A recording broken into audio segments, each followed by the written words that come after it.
شروع میں اسے بڑی مشکلات پیش آئیں، پھر اسے اپنے گھر والوں کا بھی ڈر تھا۔ بہت دیر تک وہ انہی الجھنوں میں گرفتار رہا، راتیں جاگتا، جھاڑیوں کی طرف جاتا، مگر وہ نظر نہ آتی۔ گھنٹوں وہاں کھڑا رہتا اور جو بارش والا منظر اس نے دیکھا تھا آنکھیں بند کر کے ذہن میں دہراتا رہتا۔ بہت دنوں کے بعد آخر اس کو ایک روز اس سے ملاقات کا موقع مل گیا۔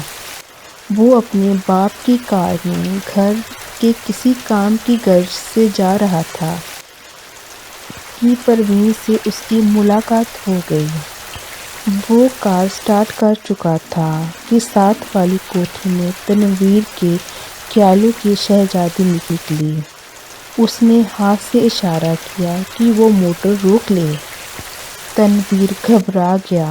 ہر عاشق ایسے موقعوں پر گھبرا ہی جایا کرتا ہے۔ اس نے موٹر کچھ ایسے انداز میں روکی کہ اس کو زبردست دھکا لگا۔ اس کا سر زور سے اسٹیئرنگ کے ساتھ ٹکرایا، مگر اس وقت وہ شراب کے نشے سے زیادہ نشے میں لگ رہا تھا۔ اس کو اس کی محبوبہ نے خود مخاطب کیا تھا۔ پروین کے ہونٹوں پر گہرے سرخ رنگ کی لپسٹک تھوپی ہوئی تھی۔ اس نے سرخ مسکراہٹ سے کہا، معاف فرمائیے، میں نے آپ کو تکلیف دی، بارش ہو رہی ہے۔ ٹانگا اس دور دراز جگہ ملنا محال ہے اور مجھے ایک ضروری کام سے جانا ہے۔ آپ میرے ہمسائے ہیں، اس لیے آپ کو یہ زحمت دی۔ تنویر نے کہا، زحمت کا کیا سوال پیدا ہوتا ہے؟ میں تو اس کی زبان لڑکھڑا گئی۔ آپ کو میں نے ایک بار دیکھا تھا۔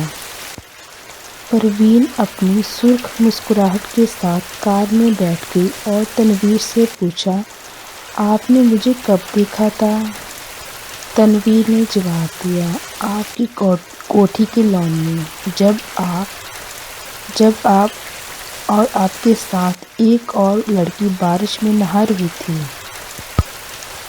پروین نے اپنے گہرے سرخ لبوں میں سے چیخ نما آواز نکالی، ہائے، آپ دیکھ رہے تھے؟ یہ گستاخی میں نے ضرور کی، اس کے لیے معافی چاہتا ہوں۔ پروین نے ایک ادا کے ساتھ اس سے پوچھا، آپ نے دیکھا کیا تھا؟ یہ سوال ایسا تھا کہ تنویر اس کا جواب نہیں دے سکتا تھا۔ جی کچھ نہیں، بس آپ کو میرا مطلب ہے کہ دو لڑکیاں جو کہ بارش میں نہا رہی تھی اور خوش ہو رہی تھی، میں اس وقت آم چوس رہا تھا۔ پروین کے گہرے سرخ لبوں پر مسکراہٹ پیدا ہوئی۔ آپ آم چوستے کیوں ہیں، کاٹ کر کیوں نہیں کھاتے؟